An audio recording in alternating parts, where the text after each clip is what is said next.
Good morning. So, I'm off to homebound na tayo. Kasi nahatid ko na lahat mga bata. Ngayon ay pauwi na tayo. Sama kayo, please. So, ay ang ganun. Wait lang.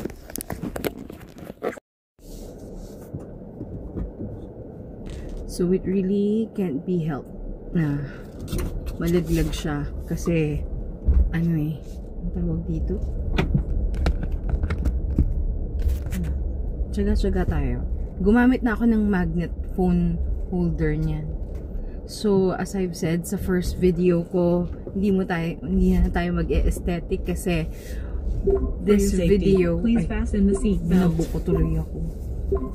This video is intended for multitasking mommies na sawa na sa mga bardagulan sa TikTok, sawa na sa mga horror stories ni sa YouTube, 'di ba? Tsaka kay Dear Kuya Dudut, nakikinig ako niyan, guys. So, anong pag-uusapan natin? I figure gusto ko i-share yung about temper.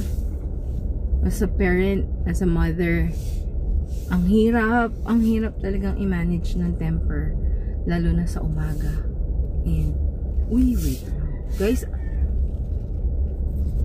wait lang, commercial break. I just wanted to share yan, yung ginagamit kong hair product, kasi alam nyo, after nung pandemic, kasi nung pandemic kasi, syempre you have to create means of how to earn extra income on the side kasi nga pandemic. Tapos lagi akong nagluluto-luto akong pasta mo. Tapos lagi ako nagpupusod kasi syempre hindi pwedeng bumagsak ang ating hair. So dun sa goal na yon, hindi nga bumabagsak ang hair habang nagluluto. Pero after naman, nag-hair fall na ako, guys. And it's so scary. Pero actually, hindi. Napapansin ko na talaga na numinipis na yung hair ko. Tapos ang hirap din. Wait lang. Nakita ko talaga siya na numinipis. Tapos nagkakaroon ako ng nakikita ko yung mga gaps ng mga follicles ko. Kasi na-alarma ako dahil hindi naman yun makikita eh. Yung iba sabihin na naminipis, pero somehow, di ba, may strands. So yung sa akin, hindi lang siya nagkakaano. Tapos parang nagiging ang nipis ng buhok ko. Kaya nakakatakot kasi somehow, kasi kahit magnipis yan, kapag makakapal yung hair strands mo, ang tawag dun, hindi ka kakabahan kasi kahit paano nakakapeke pa eh. Pero guys, umabot ako sa point na kahit sa anghawi, ayan, actually meron pa. Pero ngayon, medyo may confidence ako. Kasi nga, meron akong tinatry na product. And guys, bago ko marating yung product na yun, ang dami kong pinagdaan ng product. And kalaban mo dun kasi dedication, tapos religiously doing it, tapos ang daming products na tinry, supplements na tinry.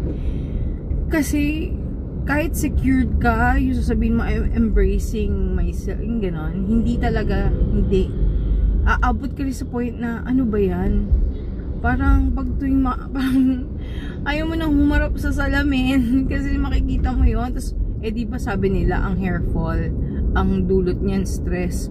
So, masistress lang ako pag nakikita. Kaya nga ang tagal kong hindi nag-video sa vlog ko, sa reaction video. Kasi nakaka-conscious talaga. Kahit kung gumanon-ganon ka, alam mo yun, nakikita mo talaga. And it's so, ngayon natutuwa ako. May tinry akong product, guys, na sasabihin ko na nga. Sasabihin ko ba? Yung regrow. Yun lang. O sige, ngayon, yung regrow na forte, yun. Anyway, balik tayo sa sabi ko, temper. So, napaka-importante nun. Napaka-importante sa mother na ma-manage mo yung temper mo. lalo na sa umaga, sa morning, very challenging. Nahatid mo na sila, biglang boom, mama, may nakalimutan ako. Mama, dila-dala na nila lahat, may nakalimutan pa rin sila. So, alam nyo, over time, apat na anak ko eh. Part of loving yourself is also managing your temper. Kakumot. Managing your temper. Bakit? Kasi dama mo eh. Ang bigat-bigat the whole day. Tapos stress ka. Ang lakas makahagard talaga. Tsaka yung relationship, yun yung number one. Basically, nagsasuffer yung relationship namin ng mga bata pag ganon. Parang, and I'm very aware na I don't want to be a nagging mom, and I don't want to be wala eh. Pwede ko mas lang pagsabihan. I mean, ganun kasi pag pagsabihan mo ng kalmado, inuulit. Sabihan mo ng galit, inuulit. So, might as well, diba? Might as well na i-maintain mo na lang na kalmado ka. Kesa yung nanggagalaiti ka sa galit dahil meron nga situation na gano'n. Ay naman. So, dun pa lang, i-manage ko na. Tapos, syempre, when it comes to dealing with your partner, kapag bad mood, apektado lahat. Kaya,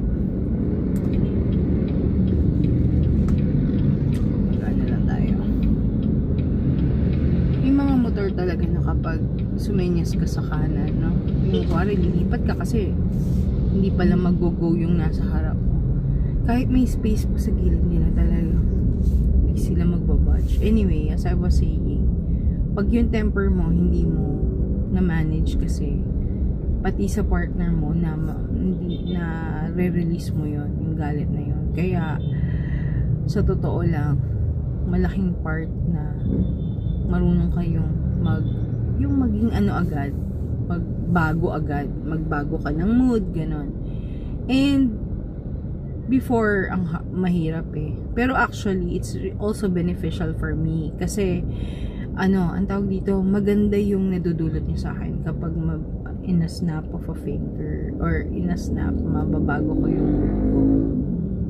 So, ang tawag dito, kaya naging madali. There's a truth in the saying na fake it till you make it. So, nagiging siya. When you make it, nagiging natural na siya, nagiging routine na siya. Lalo na pag nakikita mo maganda yung nadudulot. And guys, ang lakas nila makatanda ng laging galit. Loko. Sabi ko sa mga anak ko, ito additional to sa aking book of wisdom. Bukod sa yung mga narinig ko kasi sa nanay ko, yes, ina-apply ko, pero sobrang na-edit ko na sila.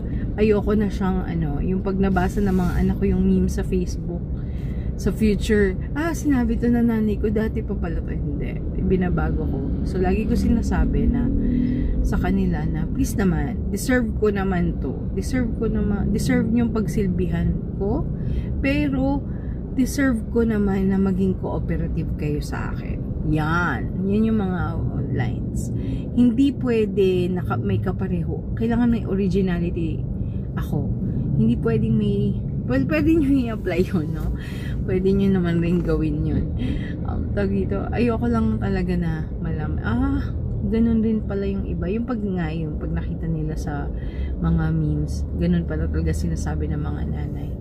So, yun yung gusto ko na end goal ko is yung relationship namin ng mga bata maprotektahan at malaking impact yung pagmamanage mo ng temper kasi it will be very beneficial for them.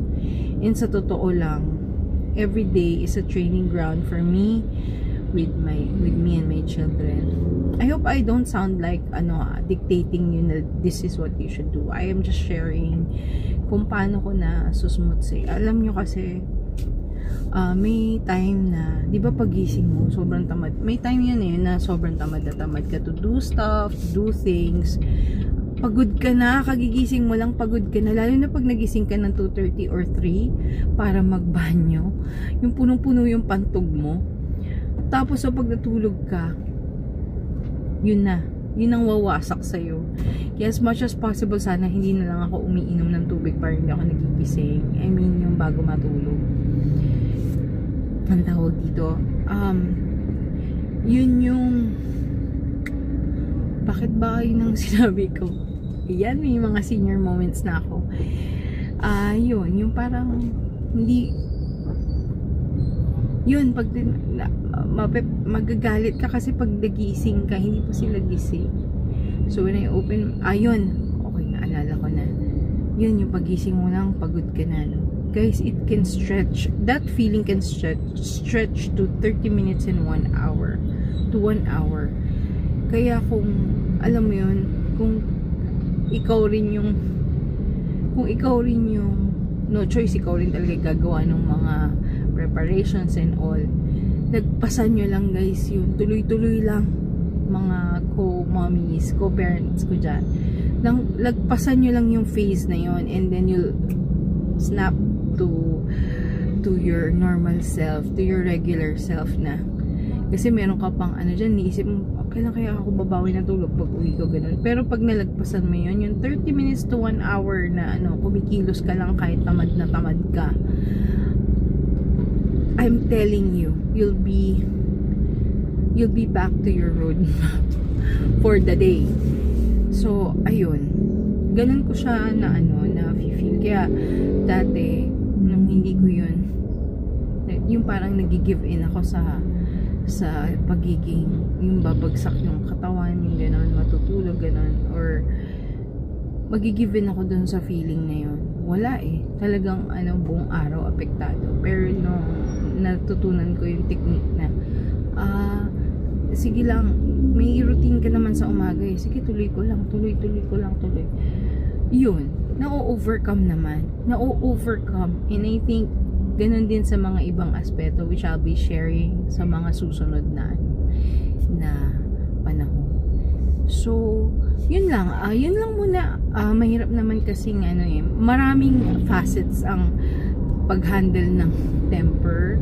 Maraming para sa akin kaya, which I'm very willing to share. So, balikan ko yan. Kasi, I want also to grow in knowledge with you guys. Feel free to comment and your ideas, ganun. Kasi, nakaka-excite yung meron kang kapwa na nararanasan yung ganung situation. So, yun lang. This is Mommy Julie here. I hope you'll like and subscribe to my channel. Kwentuhan, ganun. Makakapagkwentuhan tayo if you'll interact with me sa comment section. So, ayun. Bye!